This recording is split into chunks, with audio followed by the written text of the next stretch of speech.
Hello and welcome back to another video. This problem, we're given the equation 2ax minus 15 is equal to 3 times x plus 5 times x minus 1. And in this equation, we are told that we have constant a and no value of x satisfies this equation. So we have to find the value of a for which there are no solutions. So keeping this side the same, the way we can go about solving this is first by distributing these two parentheses out.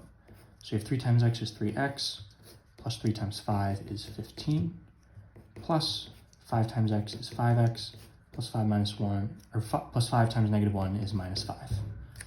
So you have 2ax minus 15 is equal to 3x plus 5x is 8x, again combining like terms here, plus 15 minus 5 is plus 10.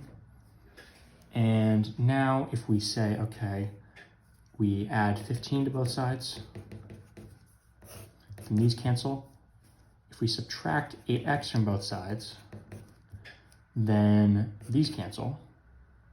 And we have 2ax minus 8x is equal to 10 plus 15 is equal to 25. And if we want to factor out an x from this side of the equation, it's going to be x times 2a minus 8.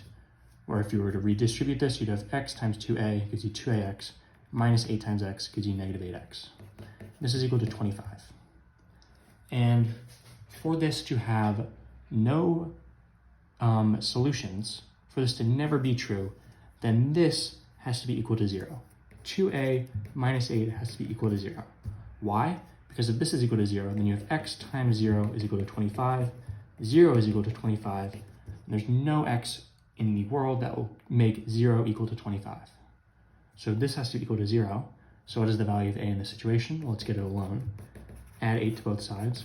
These cancel, and you get 2a is equal to 0 plus 8 is 8. Divide both sides by 2. These cancel, and you get a is equal to 8 divided by 2, or 4. So when you have 4 here, in its original equation, there are no values of x that will satisfy the equation. So C, 4 is going to be your final answer. As always, thank you for liking and subscribing, and I'll see you in the next video.